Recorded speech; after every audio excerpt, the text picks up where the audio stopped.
सदन आवारा हो जाता है जब सड़क सुनसान हो जाती है। सड़क सुनसान हो जाती है। सड़क सुनसान हो जाएगी, जनता सड़क पर नहीं उतरेगी, नेता सड़क पर नहीं होंगे तो सदन आवारा हो जाएगा। आवारा हो जाएगा। रोड, नाली, पानी ये अब मुद्दा नहीं रहा। अब मुद्दा रोजगार का है, अब मुद्दा भाषा संस्कृति का है। उस इलाके में भाषा संस्कृति की स्थिति क्या है, क्या वहाँ के जो भी जनप्रतिनिधि रहे हैं उन्होंने वहाँ के जनजातीय क्षेत्रीय भाषा के लिए क्या किया है, वहाँ के जो जनजातीय लोग हैं जो संथाल समाज से आते हैं उनकी स्थिति आज भी इतनी बेहतर है, इसका शोध लेने वाला कोई नहीं। तो धर्मों को जिला बनाने की मांग है, उसका क्या हुआ? जिनामोड़ को अनुमंडल बनाने की मांग है, उसका क्या हुआ? हमारा अनुमंडल 45 किलोमीटर दूर है। हमारे अनुमंडल से ज्यादा नजदीक हमारा डिस्ट्रिक्ट ऑफिस है, जिला ऑफिस है। जिला कार्यालय मेरा ज्यादा नजदीक है जितना दूर अनुमंडल है। ये सारे मुद्दे हैं। मेरी जो लड़ाई है, हमारी जो लड़ाई है, वो कुदाल से कलम तक जाने की है। धर्मों में जो लोग हैं वो कृषक वर्ग के लोग ज्यादा हैं, मजदूर वर्ग के ज्यादा हैं, मेहनत का शोषित वर्ग के लोग। बेरोजगारी भत्ता का सवाल अगर किसी ने झारखंड के अंदर उठाया तो आप इतिहास निकाल कर देखिए, सबसे पहले मैंने यह आंदोलन किया था। और फिरालाल में 2016 के महीने में जब नोटबंदी हुई थी, 2016 के महीने में मैंने फिरालाल के बाहर 15 दिनों का धरना। जोहार, लोकसभा चुनाव खत्म हो गया है। खत्म होने के साथ झारखंड विधानसभा चुनाव की तैयारी जोरों पे चल रहा है।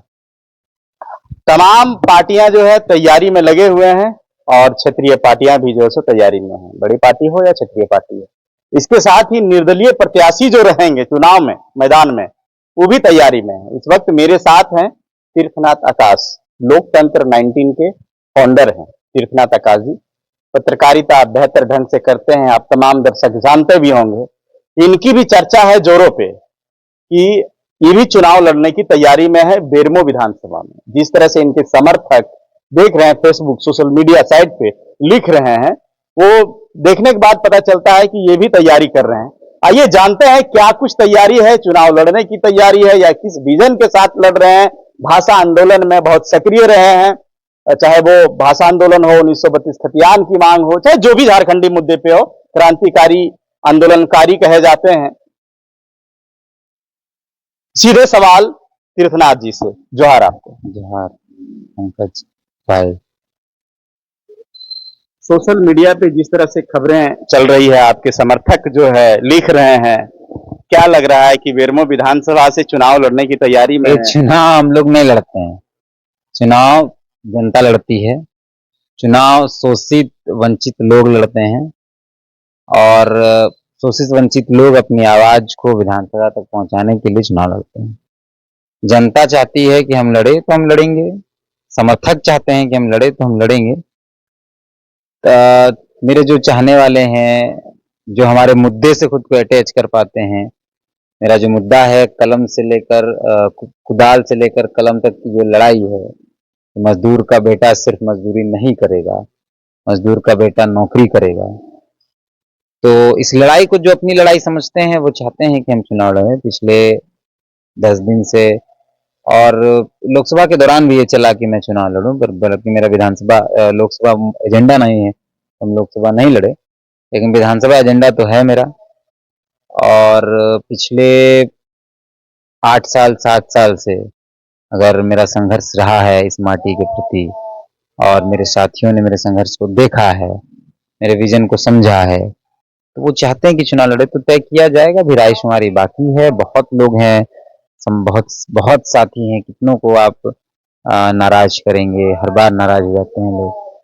देखिए अभी चुनाव है इसीलिए आप लोग तैयारी, या फिर और कोई जो समर्थक कह रहे हैं, लेकिन आप पिछले 7-8 सालों में जो आंदोलन में जो आपने समय दिया है, जो आपने मांग को लेके, उनमें से कितना लगता है कि परसेंटेज जो है सो पूरा हो पाया आपके आंदोलन? देखिए, हम रघुवर दास के कार्यकाल में जब 2019 में भाजपा की सरकार थी, यहाँ पे सीएनटी का मसला हो, स्थानीय नीति का मसला हो, लोगों को रोजगार दिलाने का मसला हो, या बेरोजगारी भत्ता का सवाल अगर किसी ने झारखंड के अंदर उठाया तो आप इतिहास निकाल कर देखिए कि सबसे पहले मैंने यह आंदोलन किया था। और फिरालाल में 2016 के महीने में जब नोटबंदी हुई थी, 2016 के महीने में मैंने फिरालाल के बाहर 15 दिनों का धरना दिया था।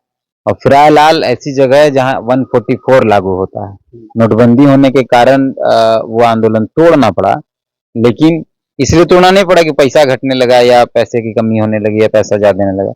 वो इसलिए तोड़ना पड़ा क्योंकि बहुत अफरा तफरी मच रही थी नोट बदलने और बाकी चीजों को लेकर। लोग बहुत परेशान चल रहे थे, जो साथी थे उनको भी करना था, परिवार वाले लोग को करना था। तो रोजगार को मौलिक अधिकार के कानून में डालिए, और अगर आप रोजगार नहीं दे पाते हैं तो बेरोजगारी भत्ता देना पड़ेगा। ये सवाल था। जैसे भूख से लोग ना मरे तो राशन दिया जाता है, सबको सम्मानित जीवन मिले उसके लिए पेंशन दिया जाता है। तो बेरोजगारों का मूल जो दर्द है वो रोजगार है कि उनको रोजगार नहीं मिल रहा। सर समाप्ति। हाँ, हेमंत सोरेन ने उस मुद्दे को उठाया और फिर वो सरकार में आए। बेरोजगारी भत्ता का मामला फिर क्या हुआ नहीं हुआ वो सब लोग जानते हैं। सरकार ने घोषणाएं की, लेकिन हम कह रहे हैं कि हम जब सत्ता में आए नहीं हैं या हम सरकार में आई नहीं है तो हम तो समाधान नहीं दे सकते। लेकिन इस मुद्दे को उठाने के बाद झारखंड सरकार ने बेरोजगारी भत्ता का डाला है। मिल रहा है नहीं मिल रहा है वो अलग से, वो तो नीतियां हाँ मैनिफेस्टो में था, नीतियां बनी भी। बेरोजगारी भत्ता 7500 रुपए देने की बात बनी भी है। अब वो जमीन पर कितनी इम्प्लीमेंट हो पाई है वो तो सरकार जाने, लेकिन ये मुद्दे उठाए गए। दूसरा मुद्दा था कोचिंग एक्ट। इस राज्य के अंदर कभी भी कोई भी आता है कोचिंग संस्थान खोल लेता है। रांची के अंदर आप आइएगा तो हर कॉर्नर में 20 से 25-50 कोचिंग संस्थान है, वो कोई नियमावली नियम नहीं है। कोई भी कैसे भी आता है, अपना 4 रूम खोला, बना दिया, बोर्ड लगाया, पोस्टर हो गया, मास्टर क्या जानता है नहीं जानता मतलब नहीं, बच्चा का बाप पैसा दे पढ़ाने लगा, बच्चा फेल करता है कोई मतलब नहीं।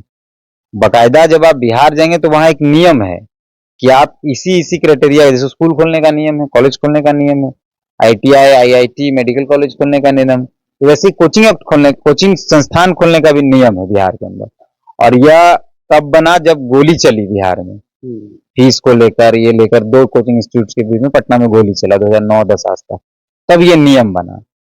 तो यहाँ क्यों नहीं है वो नियम? यहाँ कोई भी कभी भी कहीं भी देखिए अचानक जैसे घास पात बरसात में उग जाते हैं, वैसे ही अचानक आप कभी 10 दिन पहले गुजरेंगे यहाँ कुछ नहीं था, अचानक देखिएगा फलना कोचिंग संस्थान, झारखंड का सबसे फलना संस्थान।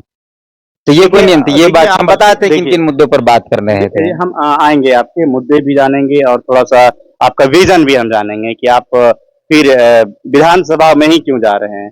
पूरे प्रदेश की आप बात उठा रहे हैं, प्रदेश में आंदोलन शुरू किए, आपके आंदोलन से ना जाने कितने चेहरे बने। आप भले ही अच्छी पत्रकारिता करने लगे और अच्छी पत्रकारिता में अपना समय देने लगे, लेकिन फिर से आप उठ रहे हैं और फिर से वही सब सवालों के साथ में आप चुनाव लड़ने की एक तैयारी जो हो रही है, इस चीज को थोड़ा सा समझ से परे लग रहा है। देखिए, समाधान विधानसभा से ही होगा। विधानसभा के पटल पर नीतियां बनेगी, कैबिनेट के अंदर बातचीत होगी तो ही समाधान है। सड़क पर मुद्दों को कितनी मजबूती से उठाया जाता है ये बहुत महत्वपूर्ण है, और वो मुद्दे जितनी मजबूती से उठेंगे उतनी ही मजबूती से विधानसभा के पटल पर रखे जाएंगे, कैबिनेट के पटल पर रखे जाएंगे। तो आपकी सड़क पर जितनी आवाज बुलंद है, आप जब तक विधानसभा नहीं जाएंगे तब तक ये बात एकदम स्पष्ट नहीं होगी कि जो लोग विधानसभा के अंदर बैठे हैं वो उतनी ही मजबूती से आपकी बातों को समझेंगे। यही बात तो और भी कई पार्टियां, कई संगठन कर रही हैं। पार्टियां करे, सबका एक दायित्व है चुनाव लड़ने का, वो सब अपनी अपनी जिम्मेदारियों पर लड़ रहे हैं, लेकिन सबने क्या क्या किया वो बताएं। सड़क पर किसने क्या किया, सड़क पर किसने क्या किया। सदन, हम फिर से कह रहे हैं, बहुत अच्छे व्यक्ति का कोट है, उन्होंने बहुत अच्छी बात एक कही थी, सदन आवारा हो जाता है जब सड़क सुनसान हो जाती है। सड़क सुनसान हो जाती है, सड़क सुनसान हो जाएगी, जनता सड़क पर नहीं उतरेगी, नेता सड़क पर नहीं होंगे तो सदन आवारा हो जाएगा, आवारा हो जाएगा। आप विधानसभा चुनाव, भले आपके समर्थक भले ही बोल रहे हो सोशल मीडिया पे बेरमो से, किन मुद्दों के साथ, क्या विजन के साथ आप जाएंगे? देखिए, अभी तक तो चुनाव के लिए समर्थक बोल रहे हैं, लेकिन अभी तक मेरी फुल फेज को तैयारी शुरू नहीं हुई है। लेकिन विजन जो है वो आज से नहीं, जब से मैंने होश संभाला तब से तय है। बेरमो में क्या नहीं है, बेरमो में क्या नहीं है? खनिज संसाधन है, भरा पड़ा है, कोयला है, सब कुछ है जो आप सोच सकते हैं, BTPS, PTPS सब कुछ है, तमाम चीजें हैं, नदी है, कोयला है, बालू है, बिजली है, सब है। लेकिन सिर्फ है नहीं तो वहां के युवाओं के पास रोजगार नहीं है। ठीक, एक बेहतर महाविद्यालय नहीं है जहां फ्री में लोग जाकर पढ़े।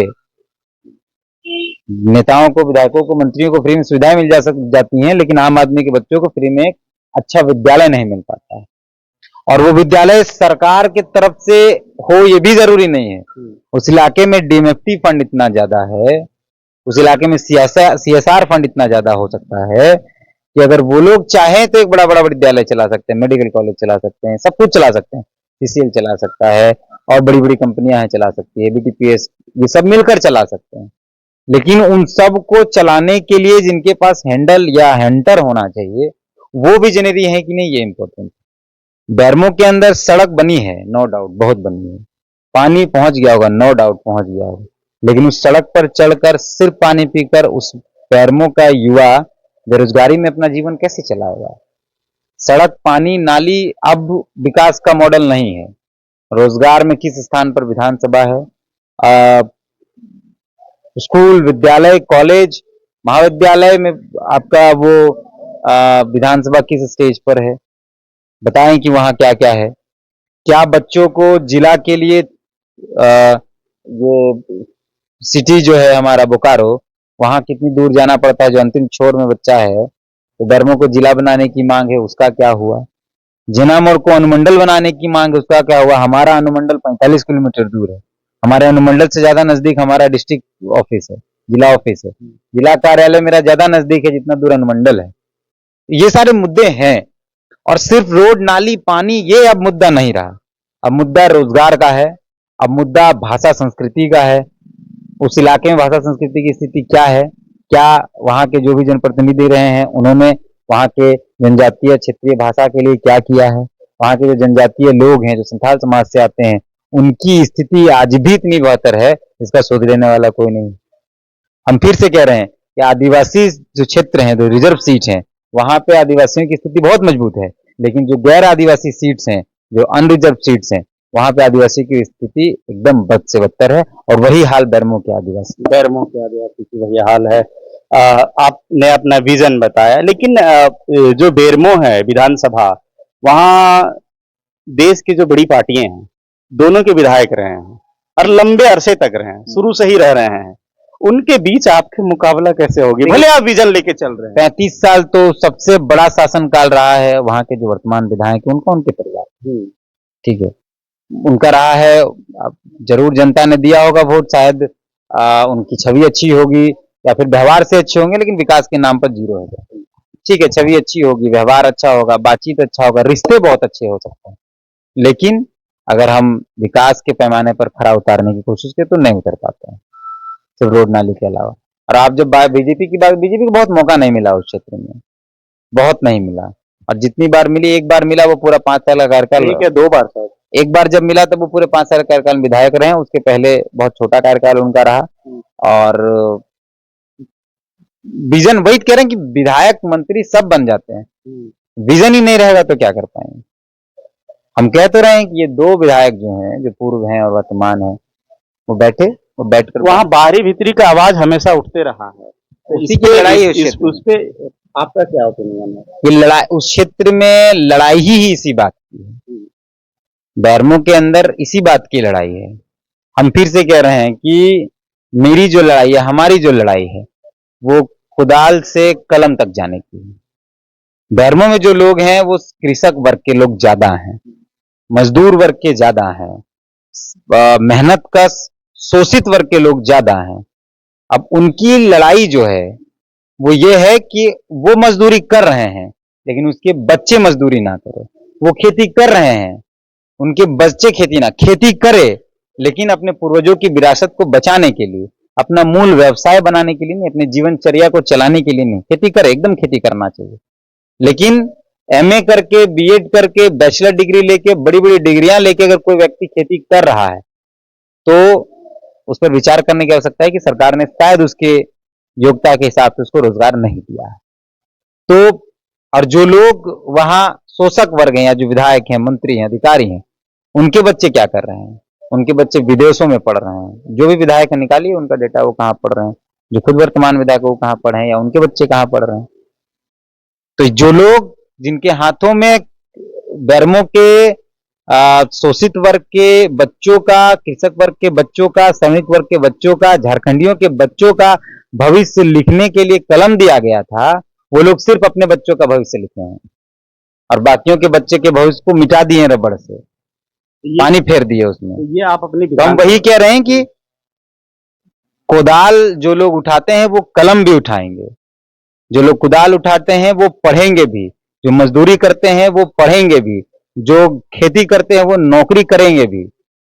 और ये जो लोग सत्ता पर हैं, जो रहे हैं या जो रहे हैं, वो चाहते ही नहीं है ये बात। तो मेरी लड़ाई शुरू से यही रही है कि कुदाल से लेके कलम तक के बीच का संघर्ष जिंदा रहना। अब प्रदेश का जो और तमाम मुद्दे हैं, अब चुनाव में चले जाएंगे, एक विधानसभा तक हो सकता है सीमित हो जाए, तो फिर प्रदेश के और भी मुद्दे सारे मुद्दे जिंदा रहेंगे, सारे जिंदा रहेंगे। सारे मुद्दे जिंदा रहेंगे। चलिए शुक्रिया। सारे मुद्दों की लड़ाई जिंदा रहेगी और लड़ाई जो होगी वो इस बार बहुत जबरदस्त होगी। शुक्रिया आपका। लड़ाई जो होगी बहुत जबरदस्त होगी। जिस तरह से अभी लोकसभा चुनाव में एक हॉट सीट बना था एक विधानसभा का उपचुनाव, उसी तरह उपचुनाव का ये जो मेन चुनाव है, इसमें एक हॉट सीट बनने जा रहा है बेरमो विधानसभा। तस्वीरें आप जान पा रहे हैं, तीर्थनाथ आकाश ये वही आंदोलनकारी है, वही भाषा आंदोलन है जिन्होंने भाषा आंदोलन का नींव रखे है। पूरे प्रदेश में एक बहुत बड़ा भूचाल आया, राजनीतिक कुर्सियां तक हिल गई है, राजनीतिक कुर्सी नेता तक जो है हिल गए थे। पूरा जो है प्रदेश की राजनीति गर्मा गई थी, आज भी है, लेकिन अब फिर से बेरमो विधानसभा हॉट सीट बनने जा रहा है, प्रदेश की राजनीति में गर्मा हटाने जा रहा है। क्योंकि जिस तरह से अभी बातों से लगा कि ये बेरमो विधानसभा से चुनाव लड़ने की तैयारी में है, भले उनके समर्थक कह रहे हैं आपकी चुनाव हम नहीं लड़ते हैं। आपके जो समर्थक चुनाव नेता नहीं लड़ता, चुनाव जनता लड़ती है। समर्थक आपके कह रहे हैं, समर्थक कह रहे हैं, जो सोशल मीडिया से जो खबरें निकल के आई है, समर्थक जिस तरह से कह रहे हैं कि तीर्थनाथ आकाश बेरमो विधानसभा से चुनाव लड़ने की तैयारी में है, भले जो भी कुछ हो, लेकिन बेरमो विधानसभा इस बार हॉट सीट बनने जा रहा है। बाकी तस्वीरें समय समय पर साझा करते रहेंगे। इस विषय में हमारे दर्शक क्या विचार रखते हैं, कमेंट सेक्शन में जरूर बताइएगा। मिलेंगे अगली कड़ी में। जोहार।